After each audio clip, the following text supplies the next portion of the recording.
참미예수님 매일 강론을 올리는 집사 파더입니다.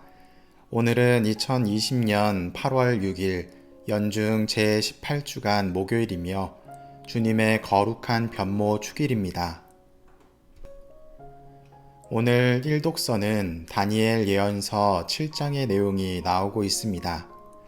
9절부터 나오지만 이해를 돕기 위해서는 1절부터 보아야 합니다.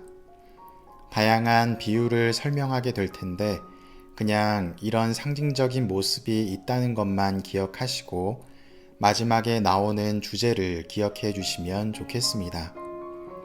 다니엘 예언서 7장 1절에 나오는 내용은 다양한 비유를 통해서 당시의 상황을 묘사하고 있습니다. 환시에는 네 짐승이 등장합니다.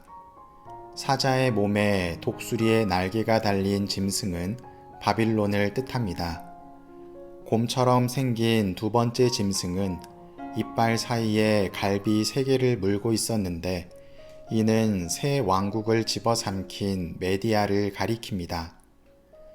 표범의 몸에 네 날개와 네 머리가 달린 세 번째 짐승은 페르시아를 가리킵니다. 여기서 네 날개와 네 머리는 동서남북 네 방향, 곧 온 천하를 통치하던 페르시아 제국과 제국의 네 임금, 키루스, 다리우스, 크세르크세스, 아르타크세르크세스를 가리킬 수도 있습니다. 네 번째 짐승은 알렉산드로스가 창건한 그리스 제국입니다.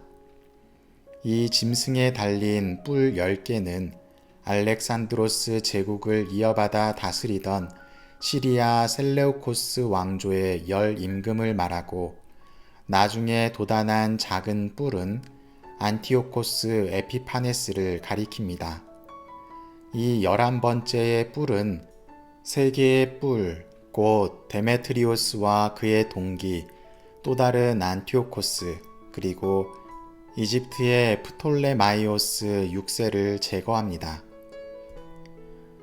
한편 1세기의 유다인들과 그리스도인들은 사자는 바빌론, 곰은 페르시아, 네 머리가 달린 표범은 알렉산드로스 제국과 대왕 이후의 장군들에게 분할된 네 왕국, 그리고 마지막 네 번째 무시무시한 짐승은 로마로 해석하였습니다. 네 짐승은 신약성경 묵시록에도 등장합니다. 이런저런 비유를 들으시느라 고생이 많으셨을 텐데 중요한 부분은 오늘의 독서 내용입니다. 다니엘이 환시를 보게 되는데 옥좌가 놓이고 연로하신 분이 자리에 앉으십니다. 그리고 법정이 열리고 책이 펴지게 되는데 다니엘은 그 뿔이 떠들어대는 거만한 말소리 때문에 그쪽을 보게 되었고 마침내 그 짐승이 살해되고 몸은 부서져 타는 불에 던져지는 것을 보게 됩니다. 그리고 나머지 짐승들은 통치권을 빼앗겼으나 생명은 얼마 동안 연장되었습니다. 이 내용은 나라와 통치권과 온 천하 나라들의 위력이 지극히 높으신 분의 거룩한 백성에게 주어지고 모든 통치자가 그들을 섬기고 복종하게 됨을 나타냅니다. 그리고 오늘 복음은 그 인물이 바로 예수 그리스도이심을 드러냅니다.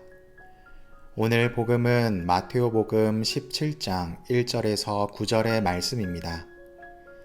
예수님의 거룩한 변모에 관한 복음 내용이 나오고 있습니다. 예수님께서는 제자들 중에 3명을 선발하셔서 높은 산으로 오릅니다. 이 높은 산은 타볼산으로 보는 것이 지배적입니다. 산은 하늘과 가장 가까운 곳이었기 때문에 하느님을 만나는 장소적 의미를 지닙니다. 그리고 그곳에서 오늘 독서의 내용처럼 얼굴은 빛나고 옷은 빛처럼 하얘지는 모습을 보여주십니다. 그리고 모세와 엘리야가 등장합니다.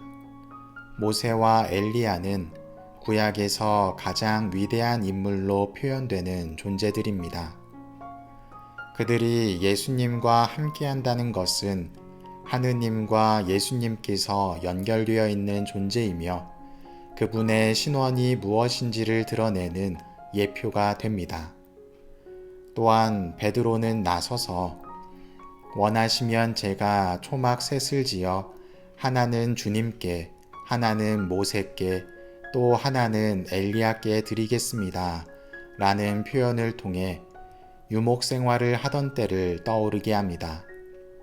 그를 통해 유목 생활에서부터 함께 하시는 야훼 하느님을 떠오르게 합니다. 그리고 베드로가 말을 끝내기도 전에 빛나는 구름이 그들을 덮었고 구름 속에서 이는 내가 사랑하는 아들, 내 마음에 드는 아들이니 너희는 그의 말을 들어라 하는 소리가 납니다. 이를 통해서 예수님께서는 하느님의 아들이시며 구약의 위대한 예언자들도 인정하는 메시아란 사실이 공개적으로 드러나게 되는 것입니다. 그러나 이것은 다가올 사건의 예고편에 지나지 않았습니다. 아직은 그분의 사명이 드러날 때가 아니었기 때문에 예수님의 제자들 중에서도 가장 중요한 인물들 세세개만 모습을 보여주셨던 것입니다. 이후 제자들은 땅에 엎드린 채 두려워하였다고 합니다. 그 이유는 전통적으로 하느님의 모습을 본 사람들은 죽을 것이라는 인식이 있었기 때문입니다. 너무나 놀랍고 경이로워서 하느님께 말도 걸었던 베드로는 이제서야 정신이 차려지며 두려움에 휩싸였던 것입니다. 오늘 독서를 통해서 다가올 메시아는 다니엘이 활동했던 시대에 득세를 이루었던 국가들 위에 놓여진다는 것을 표현합니다. 그리고 오늘 복음은 그분이 바로 예수님이심을 하느님께서 밝혀주십니다. 제자들은 예수님께서 메시아란 사실을 알았지만 율법 학자들은 예수님을 인정하지 않았습니다. 그 이유는 메시아가 오기 전에 엘리야 예언자의 재림이 먼저 있을 것으로 생각하였기 때문입니다.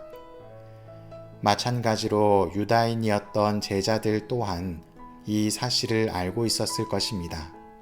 그래서 거룩한 변모 사건에서 제자들에게 모세와 엘리야의 재림을 확인시켜 주신 것이 아닐까 생각해 봅니다.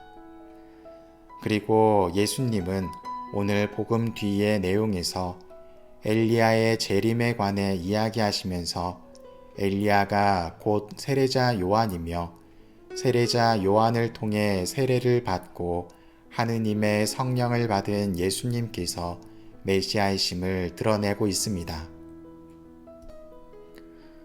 오늘 독서와 복음에서 생각해 볼 수 있는 부분은 우리는 다가오신 메시아를 제대로 알아보고 있을까? 라는 질문입니다. 당시 사람들도 메시아의 재림을 기다리고 있었고 그 징표가 자신들이 알고 있는 엘리야의 재림으로 확신할 수 있다고 생각했습니다. 그러나 엘리야의 재림은 세례자 요한을 통해 다가왔지만 편협한 시각으로 인해 그 사실을 알아차리지 못합니다. 우리의 삶에서도 이러한 모습은 많지 않을까 생각됩니다.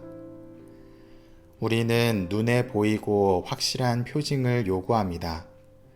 때로는 내가 바라보지 못하는 방식으로 혹은 내 주변의 누군가를 통해 간접적인 표징을 보았음에도 불구하고 나에게 일어나지 않았기 때문에 표징을 대수롭지 않게 여기진 않는지 생각해 봅시다. 내 삶 속에는 하느님의 이끄심이 녹아 있습니다. 그 이끄심은 다양한 곳에서 다채로운 방법으로 다가옵니다.